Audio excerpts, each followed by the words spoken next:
আমার নিজের রামকুমার। মধুর, কি হয়েছে তোমার বাবা? তোমার শরীর খারাপ লাগছে নাকি? না না, শরীর ঠিক আছে মা, শরীর ঠিক আছে। শুধু কি হয়েছে কও দেখি? তোমাকে খুব অস্থির দেখাচ্ছে। আর চটকু কি বা কোথায়? ও ইয়েতে গোবিন্দ ঘরে আছে মা। আচ্ছা মা, আপনি জানেন আমি কোনো কালই ঈশ্বর বিশ্বাসী ছিলাম না। আপনারা বিশ্বাস করেন যে ঈশ্বরের জন্যই যা হয় পৃথিবীতে হয়, কিন্তু আমি তো তেমনটা ভাবি না। হ্যাঁ, আমি পুজোর আয়োজন করে দেওয়ায় এসব করে দিই আপনাদের জন্য, আপনাদের কথা ভেবে, নিজের ভক্তিভাব থেকে নয়। তাহলে কেন বলুন তো মা? ছোট ঠাকুর যখন আরতি করছিলেন, ও আরতি দেখে আমার কেমন অস্থির লাগতে শুরু করলো।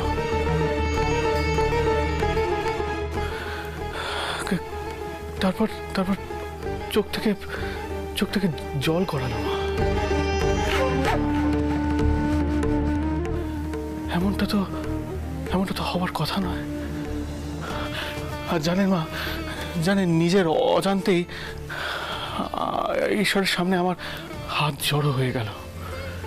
কেন? এসো এসো এসো, ভেতরে এসো। মা, আপনি এখানে? আপনাকে তো আমি সারা মন্দিরে খুঁজেছি। আপনি তো রাধা গোবিন্দের আরতি দেখলেন, তবু তাপকানা নিলেন না।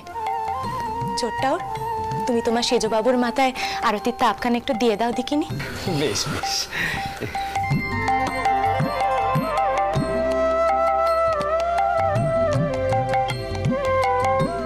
জানো তো মা, আমি না আজ খুব খুশি। তোমার জামাই আজ চোরটাওরের আরতি দেখে রাধা গোবিন্দের সামনে হাত জোর করেছে। আমি তোমাকে কয়েছিলাম না মতন,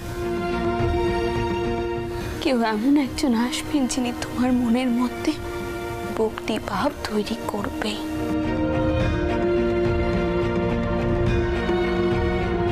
না না না, ভক্তিভাব নয়। অমন পরিবেশে বোধহয় আমি আমার বুদ্ধি হারিয়েছিল।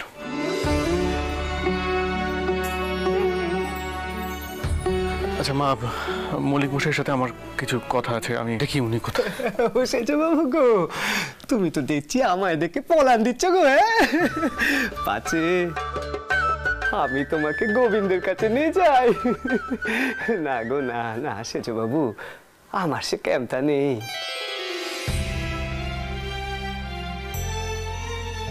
চুম্বক যখন লোহাকে টানে, তখন লোহা কি দূরে সরে থাকতে পারে গো?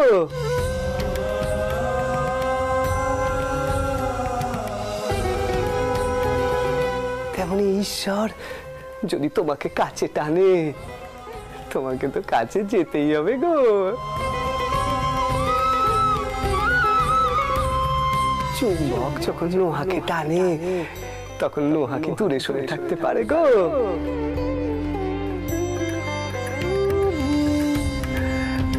পলাবে কোথায়?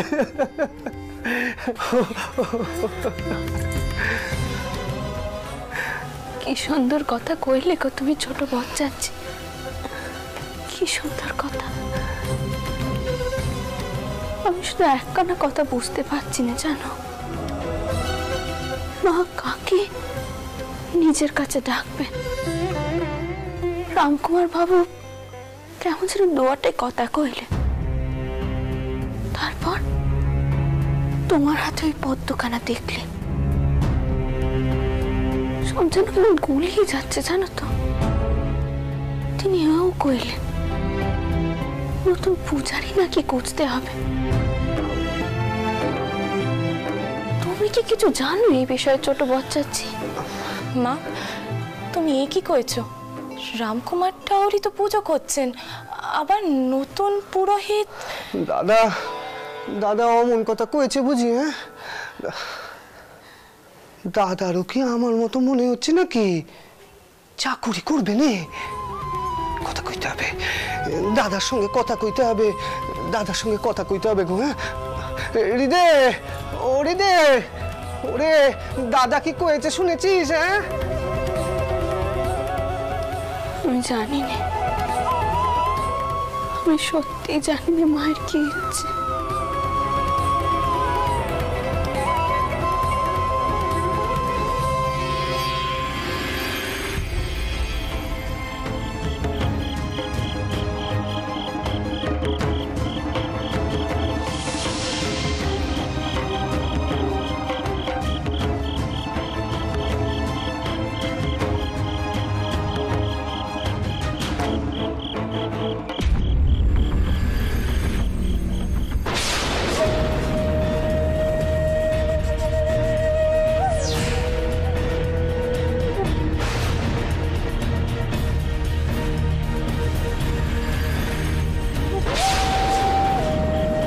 মন্দিরের উত্তর পশ্চিম কোণে একখানা জবা গাছ দেখবি, সেই গাছ জবা ফুলে ভরে যাবে।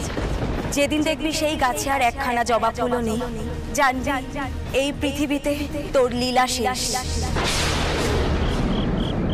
এই জবা গাছখানা তো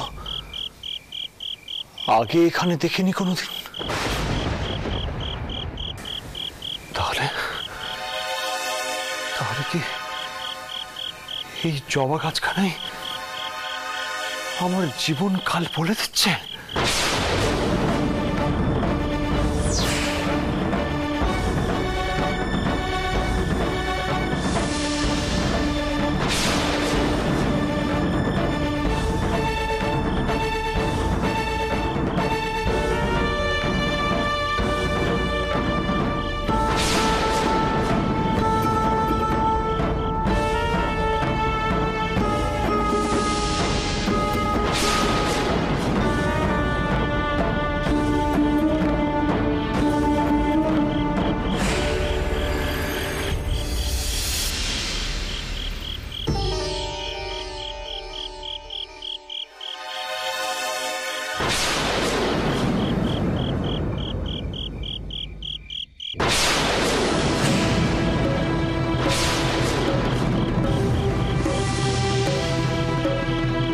যেদিন দেখবি সেই গাছে আর একখানা জবা ফুলও নেই, জানবি এই পৃথিবীতে তোর লীলা শেষ।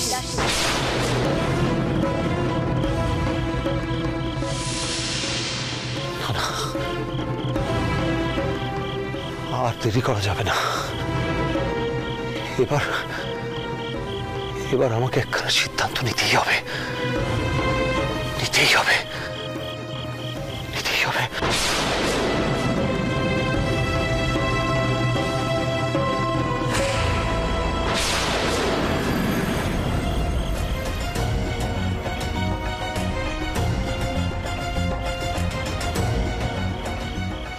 এই পদ্মপুরী যার স্পর্শে ফুটে উঠবে, সেই জ্বালা জ্বালাবে মায়ের মন্দিরের শিখা।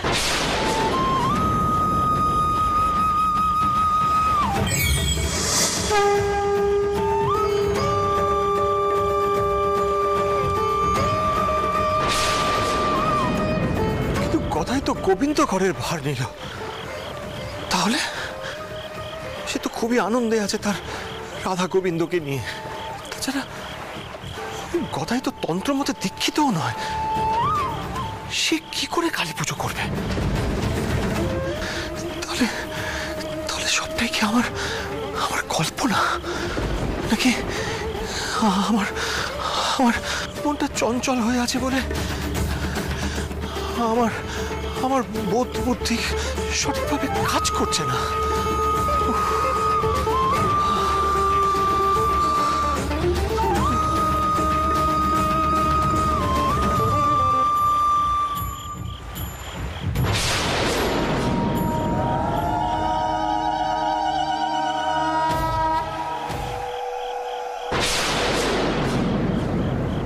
মন্দিরের উত্তর পশ্চিম কোণে একখানা জবা গাছ দেখবি, সেই গাছ জবা ফুলে ভরে যাবে।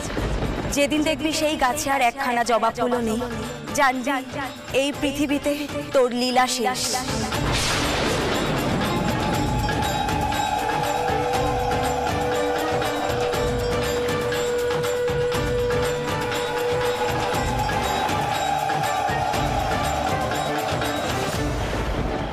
মা, মা আপনি? তাহলে আমি যা দেখেছি, যা শুনেছি, কোনোটাই কল্পনা নয়। আমি এক্ষুনি উত্তর পশ্চিম কোণে সেই জবা গাছ দেখে এলাম। মা আপনার দেওয়া পদ্ম ফুটেছে গদাইয়ের হাতে।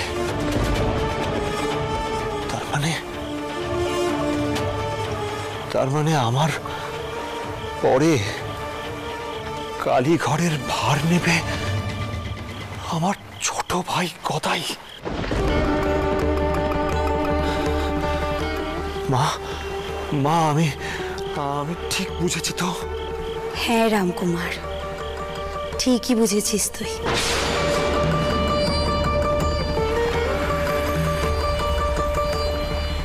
মা তোকে নির্দেশ দিচ্ছেন, মেনে নে সেই নির্দেশ, এগিয়ে যা। কিন্তু মা, যার হাতে পদ্ম ফুটেছে সে যে মায়ের পূজারী হওয়ার যোগ্য নয়। তার তো কোনো তন্ত্রমতে দীক্ষা নেওয়া নেই, কোনো সাধনাও নেই। সে মা ভবতারিণীর পুজো কি করে করবে? সে কি তোর চিন্তা করার বিষয় রে রামকুমার? এও যে মায়েরই ইচ্ছে।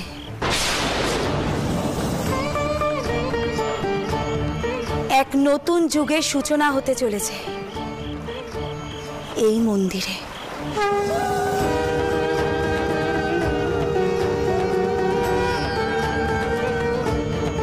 মা নিজে এসে সেখানে স্থাপিত হয়েছেন।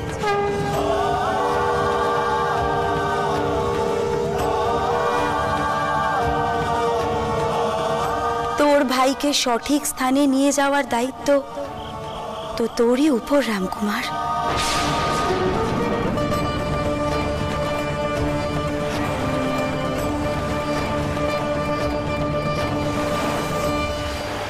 অভিষেক কর তোর ভাইয়ের, দীক্ষিত কর তন্ত্র মতে। এই নে, এই প্রদীপ নিয়ে যা। এই প্রদীপ নিপতে দিস না রামকুমার। এই প্রদীপ নিয়ে গিয়ে তোর ঘরে রাখ।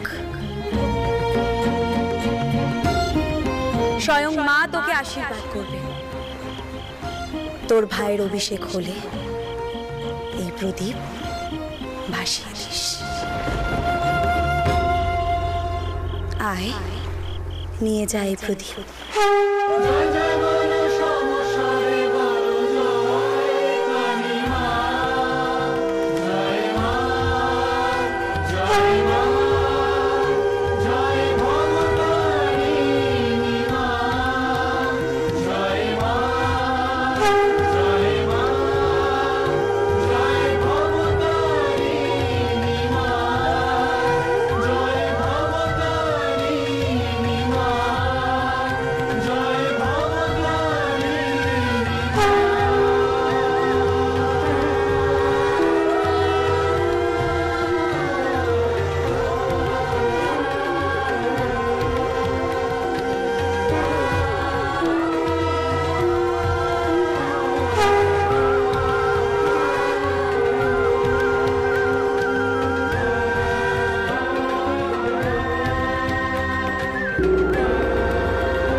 তোর ভাইয়ের অভিষেক হলে এই প্রদীপ ভাসিয়ে দিস।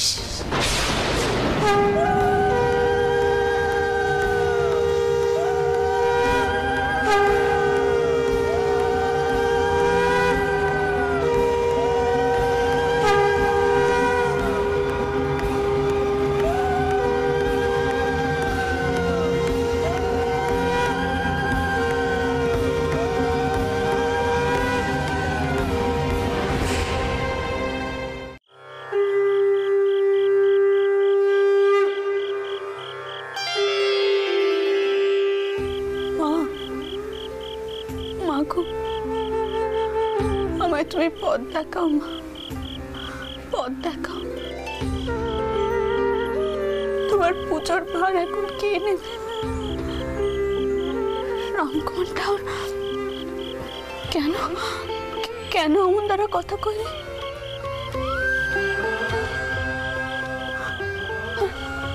আর তুমিও তো কইলে পালা বদল হতে চলেছে, নতুন কারণে কেউ অভিষেক হবে। এসবের অর্থ কি মা? আমি তো কিচ্ছু বুঝতে পারছি না। আর এসব না জানা পর্যন্ত আমি তো শান্ত হতে পারছি না। বড় অস্থির লাগছে, বড় অস্থির লাগছে। তুমি পথ দেখাও, পথ দেখাও তুমি। দাশরথী, পালকি এসে গেছে? হ্যাঁ কর্তা, পালকি এসে গেছে। রানীমা কি এখনই যাবেন?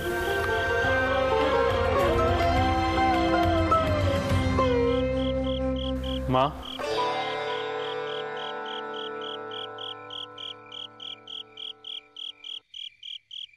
রাত তো হলো মা, রানবাজার ফিরবেন না?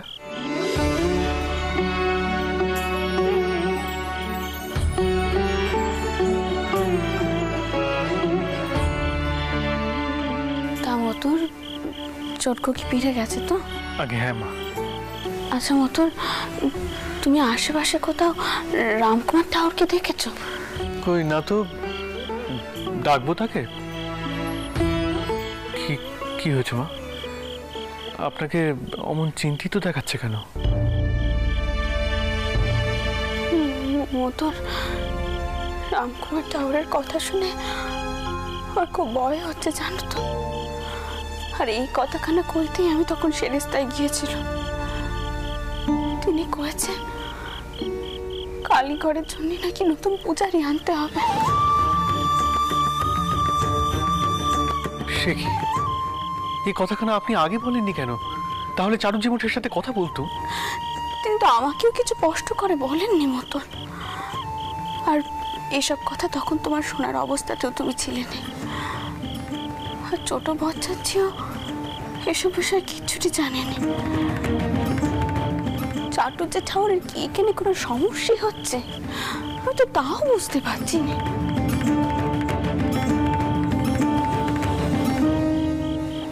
নাকি এই মা ভবতারিণীর ইচ্ছে?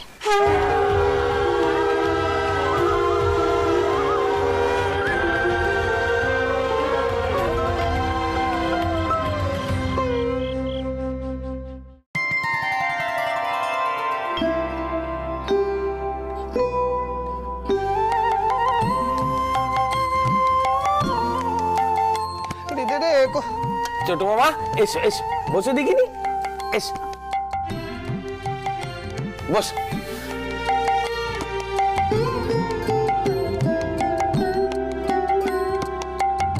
ছোট মামা বসে দেখিনি, বস বস। এত লুচি হালুয়া, ওরে তুই তুই পেলি কোথায়? হ্যাঁ, গোবিন্দগড়ের পেশাদ গো ছোট মামা, সবই তো সেবায়েতরা নিয়ে নিত।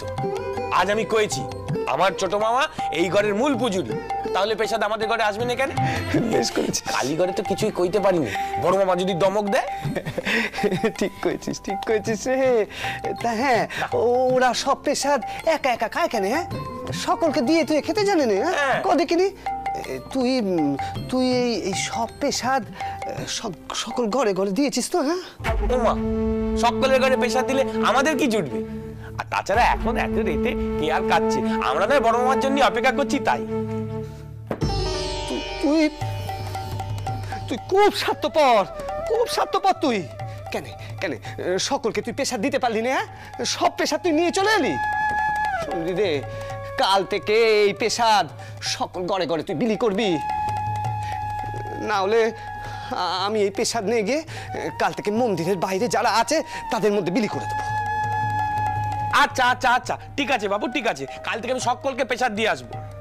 এই জন্য কারোর ভালো করতে নেই। না তুমি বসে দেখিনি, বড় মামা যে কখন আসে কে জানে। শোনো ছোট মামা, বড় মামা এলে তুমি শুধুবে যে বড় মামা কেন রানীমাকে কয়েছে যে কালীগড়ের নতুন পুজুরি আনতে হবে। দিব্য চলছিল রোজগার, কখন যে কি হয় না তোমাদের মাথায় আমি কিচ্ছু বুঝি না বাপু।